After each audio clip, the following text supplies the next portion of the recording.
Kuvunç malçı diyorlar. Muhammed Ağa davaramının hem mallarını kuvunçtan alıyor.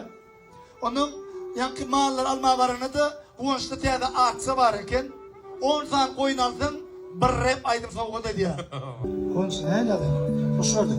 Mallar bizden almadı ha. Sizden almadı mı? Hani 10 tane koyun alanı bir rep buğuttu ya ara. Hoş gördük. Yani yürüyünce şunun aydım aytmak için çağırdılar şeyler mi? Yok. Yani şeyle begen çağa çağırıp duruyor. Ama begen çağa çağıran orada oyun oynamana çağıran ne alır seni? Aydım aytmana çağıranlar. Aydarma. Aydalı. Birinci toyu var ya işte. Öteni ödüne birinci toyunda öteni katı bağıtlı olanı kemran üstüne verip durdun ha. Ya salamam vermedi yerim mallardım. Kim salam vermedi? Görün ne alır Emre aydım aydanı gözün kim vay diyara görmeyini koymayını efendim. Ha. Anam. Ya maras mikrofon elim aldım. On dilim tutuluyor ha. Ana. Hey baklı olsun ha. Begen çağa. Al nasıl? Ayet. Dilim çekip verecek böyle. Dilim tutuluyor diye de. Loşkası kalkaydı. Hani begen çağa. Aydım aytma lan. Aydım aytmar öyle ol adam öyle manadır. Bir aydım aytsan 2 oyunun pulunu veriyorsun ol adam. Ayar mı? Parol 14-14'tür. Parol 14-14. O da günde satılmalı oyunlar. Ya rakam nasıl doydu? Bilmiyorum bana Halit ne? Mağlup daro. Gördüğün nakam bir partiler vurmaz TikTok'ta koyun benim avşı Baladaysa gülmeyeni doğru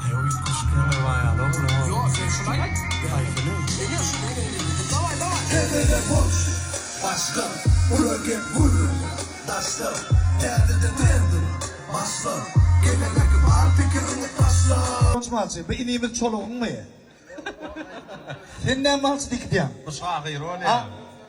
Söz düt beri adın ne bizim? Mekan malsı. Şeyler mi? Yönü men size yine yok. Aydiyanı da, yani ne koyayım sözün içine diyanı da aydiyaların bize üç köşklerden at diyanı da siz olurdu üç köşk olacak olsanız ben size maslahat vereyim. Oraya mı sen birinci malçı da çıkıp revaydan. Şunun için S-Beater birinci çıkanını belki rapperlerden ayrıtıyla ne mi dedi? S-Beater başlarına etiyattı. Sen ne etti konuşan? Öl, stilin olur. Me. Doğru mu? Onun arasında 2-0, 2-4 ya 2-0, 1-4 diye ara. O şotaydı yıllaydı ya. Adeni etin kiletlaydı.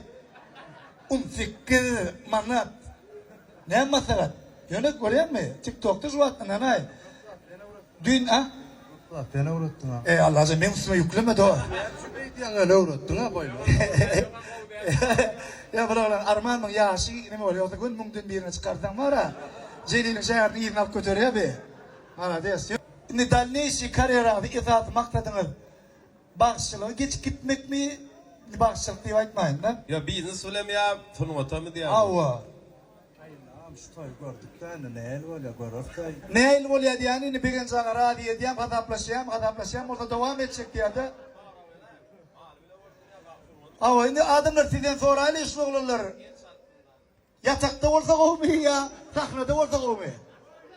Ha? Sahnada diyenlere el çarpsın. Eğlenlere çapak çaktırır. Yatakta olsun diyenlere el çarpsın. Sahnanın. Yıkıcı adamın çıkmadı. Yıkıcı adamın çıkmadı yoksa şu ağır duran o da yok. Bir adam çık hava deyip de o da mal satıyor olamıyor. O da çapak çalalım. Oğlanlar yatağa taraf uğradılar. Daha rебята, gülüşmek değişmekten ayırmadın. Toyda görüşelim ama. Evet. Sağ olsun.